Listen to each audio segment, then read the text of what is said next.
What's up guys, welcome back again. TCG ban list. Stratos has been, released from our new TCG ban list. Upcoming ban list will be starting from Monday, right? But again, this is, as a lot of people mentioned in my previous video about heroes, the 40 card, as we know, the regular hero build 40 cards, is that I should try out the 60 card version, 60 cards featuring like the whole dark engine as we are seeing now in the OCG with Dark Refer, Armageddon Knight, potentially sending something like the Phantom Knight engine to the graveyard or Malicious, those extra link stuff, right? If you don't like, not necessarily extra link, but the Knightmare, good old Knightmare shenanigans without Knightmare Goblin, yup, it's all possible without Goblin for the most obvious reasons, then this is not the video for you. But again, very similar to Michael Forner's build from a couple of months ago at Euros, I believe. Pretty straightforward list, right? I mean, you have so many 2-card combinations leading to Isolde, and Isolde on her own opens up so much shenanigans. Again, I think you know it, right? It's just Firewall shenanigans and Isolde starts it off. Hero Kit is actually a very cute tech. Competitively speaking, it might not make the final cut, but in theory, it's definitely a good card, but might be a dead draw like early game. And again, you're playing like a lot of discard cards, so that's all good. First turn, going first. If you're going first, you're obviously aiming towards Gumblar Dragon, and again, Gumblar can maximize at least maximum discard amount from your opponent, like discard 4, 2 during your own turn and 2 during their turn by using something like Mass Change, right? Going second, you're probably, well, depending on the board and depending on your opponent, you're probably relying on the Link engine, the Nightmare stuff, right? Establishing your board, pushing through with your big boss monsters like Boral Sword, for example, and if you see the opening, again, go for your Gumblar, but otherwise, the hero engine comes through with something like Dark Law, Anki, or Diane.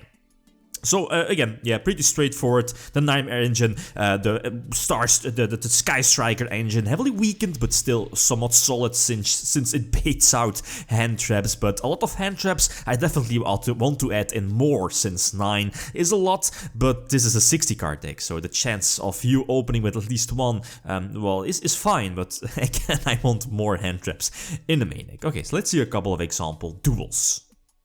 Okay, so a couple of examples. Again, I think, switching between duels, going first, going second, this time going first, still engage in the main deck, triple engage, and I believe only 2 searches being the token generator, and I believe, I forgot its name, it's like the Forbidden Lens for Sky Strikers. Well, it's not really Forbidden Lens, it makes your targeted monster unaffected by card effect, so that can be important. I like it, it's a very nice deck. Going first, this deck does run Summon Sorceress.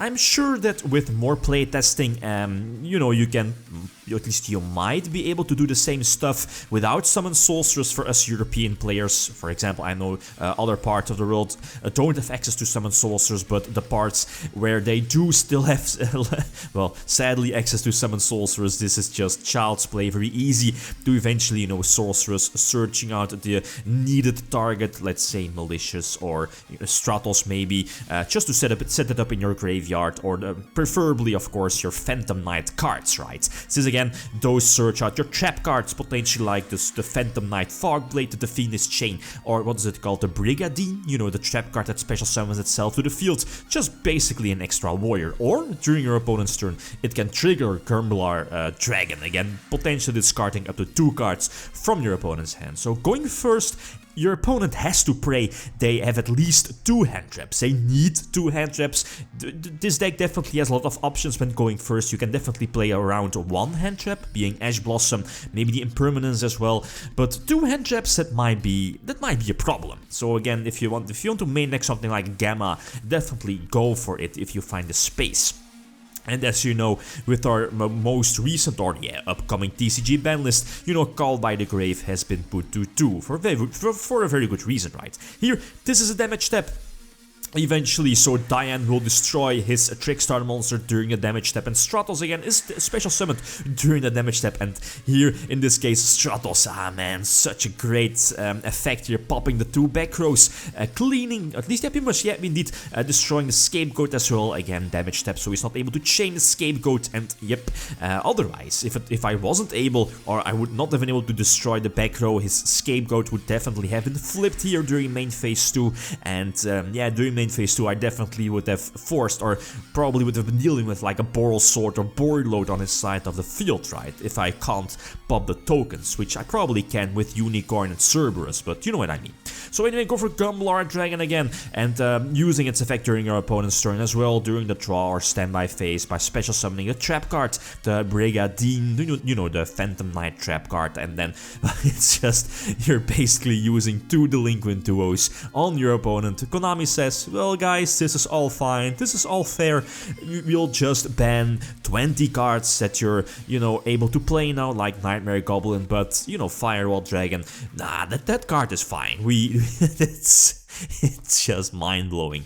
And it's not only this, right? I mean, if competitively speaking, top tier, like for the next YCS Utrecht next week, this deck can definitely do something in like a 10 to 11, 12 round tournament, but it definitely needs tweaking. I mean, this is not far from being like the most optimal list, definitely needs tweaking, definitely needs suggestions like always, right? But, you know, Dark Law is such a strong card against deck like Sky Striker, Tricksters, then this deck definitely has chances, and going first, it's so strong. Your opponent has to hope, and as I mentioned before, your opponent has to hope that he at least opens 2 hand traps to stop your Gumblar onslaught, right? Anyway, Pendulum Magicians, well, the more I play this against Pendulum Magicians, it's just, with only 1 Electromite, the deck feels so weak. What are the other options? Yeah, maybe the Witchling? OCG still has Needle Fiber, right? But outside of that, it's not the same, right? Okay, potentially Electromite could have saved him here, although he did use the, what is it called? The Pendulum Call, right? So I'm not really sure what his options were here. But yeah, it's just a Ghost Ogre, right? The Ghost Ogre on the Electromite is still a very strong play, and Ghost Ogre at 3 here in the 60 card deck. So again, with the Gumblar, I should be able to attack for a game, right? I still have a battle phase. Yeah, indeed, I have Mass Chains 2 here in the hand, so definitely going for it. Yeah, I definitely should have gone for Anki, right? And I previously also made a mistake, yeah, indeed, going for Phoenix instead of Cerberus. Both misclicks, so both, you know, should have gone for Cerberus and of course for Anki as well, but doesn't really matter in the long run here. Another example, the opponent gets to start, definitely a very solid start as you're seeing here. It does have the Draw and Logbird / Reincarnation combo. I mean, it still baffles me that Konami it didn't touch, or at least they didn't touch this, the Trickster Sky Striker deck, and I'm looking at a card like Reincarnation, for example. Again, very strange that they don't touch anything from that particular deck, outside, of course, the drones. Like they tried to play around, like, you know, Trickster Reincarnation, since we knew he searched it and Drawn a Logbird, but I don't think I was able to do other stuff, right? Since he did use the Ash Blossom, so I was like, oh, maybe he doesn't have the Drawn a Logbird, but of course, they always have. I can do something, I guess, with the Phoenix, and I think I was in a very okay position until he flipped over Scapegoat. 2 Scapegoats is still very powerful in the new format.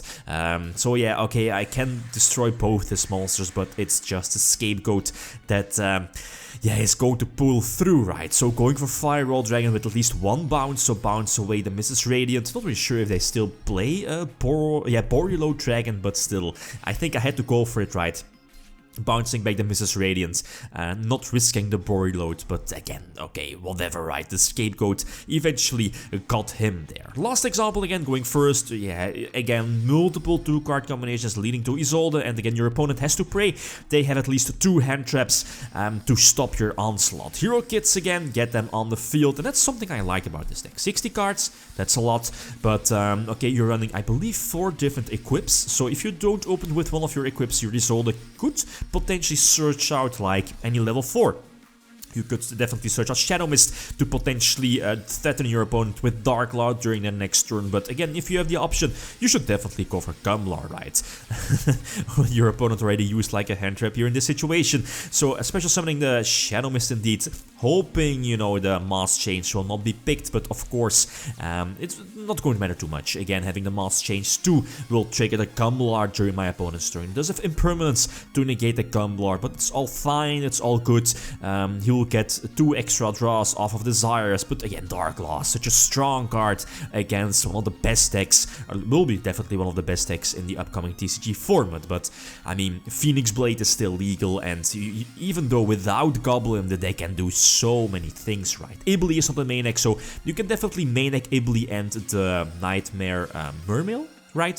So again, it's up to you. So like always, just feel free to leave suggestions for this particular list, right? Since again, it's not a finalized list, but the deck definitely needs tweaking, but it's a very easy list. It's a very easy deck to play with. If you're opening, if you're going first, aim for Gumblar, play around your opponent's hand traps if they have multiples, or at least try to do that. And going second, it depends on their fields. Depend on the Knightmare shenanigans, like the spin effect of Unicorn, or the combination of Cerberus Phoenix to get rid of their threats, for example. Maybe pull through or push through with Boral Sword, and maybe finish it off with Gumblar if you have the option. But well, again, the deck definitely needs work, but like always, feel free to leave suggestions. Okay, guys, that's it. Thanks so much again. Feel free to leave a comment or like if you enjoyed the video.